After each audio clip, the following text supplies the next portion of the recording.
Alexandre Vaillé-Cordero, bonjour. Bonjour. Vous exercez dans le cycle en tant que professionnel depuis 2007, dont vous êtes un professionnel aguerri. Quel regard portez-vous sur l'évolution du marché ?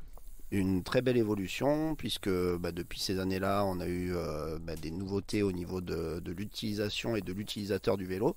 Donc des gens qui ne faisaient pas de vélo, qui se mettent au vélo grâce au vélo électrique.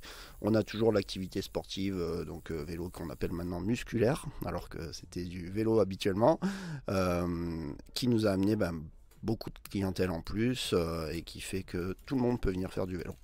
On l'a vu, c'est un marché très dynamique où il y a donc une demande de plus en plus forte en termes de recrutement. Complètement. Le recrutement qui est vraiment nécessaire aujourd'hui parce qu'on a vraiment beaucoup de monde qui fait du vélo et qui va nous permettre d'accéder à toutes les demandes. Quels sont vos besoins, vous, particulièrement ? Les deux secteurs, la vente et la mécanique. Donc la mécanique, c'est très important parce que la validité du magasin se fait sur la mécanique pour moi, à mon avis. Donc quelqu'un qui vient au magasin doit être servi et doit avoir des bons services. Quel est le profil que vous recherchez ? Le but, c'est d'avoir quelqu'un de compétent et qui sache où il va mettre les mains et faire son métier avec toutes les formations, que ce soit dans le vélo électrique ou dans le vélo traditionnel, qui puisse mettre les mains dans un moteur, qui puisse mettre les mains dans une roue, dans des freins et qu'il arrive à faire le vélo de A à Z correctement. Est-ce que vous avez du mal à recruter ? Complètement, ça fait des années, on est sans cesse à la recherche d'un mécano, d'un vendeur.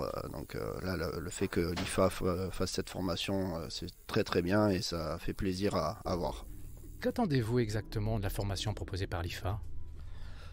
Au jour d'aujourd'hui, je pense que j'attends qu'on ait finalement des mécaniciens à la fin et qu'on puisse embaucher, qu'ils puissent avoir accès à des formations un peu plus que ce qu'ils peuvent avoir en magasin, donc notamment tous les systèmes de moteurs électriques. Alors ça, je ne sais pas encore si c'est au programme, mais il faudra que ça le soit. Et le but de tout ça, c'est que le mécanicien soit prêt à tout faire sur le vélo. Depuis septembre, vous accueillez un apprenti, Maxime. Comment s'est fait le recrutement ? La formation, m'a été proposée par l'IFA. Il y a quelqu'un qui est venu nous voir en nous disant on va faire des formations. On a dit c'est génial, on propose. Et du coup, Maxime à la base n'était pas venu forcément pour une formation et quand il a su qu'il pouvait faire ça, il a mis le pied dedans.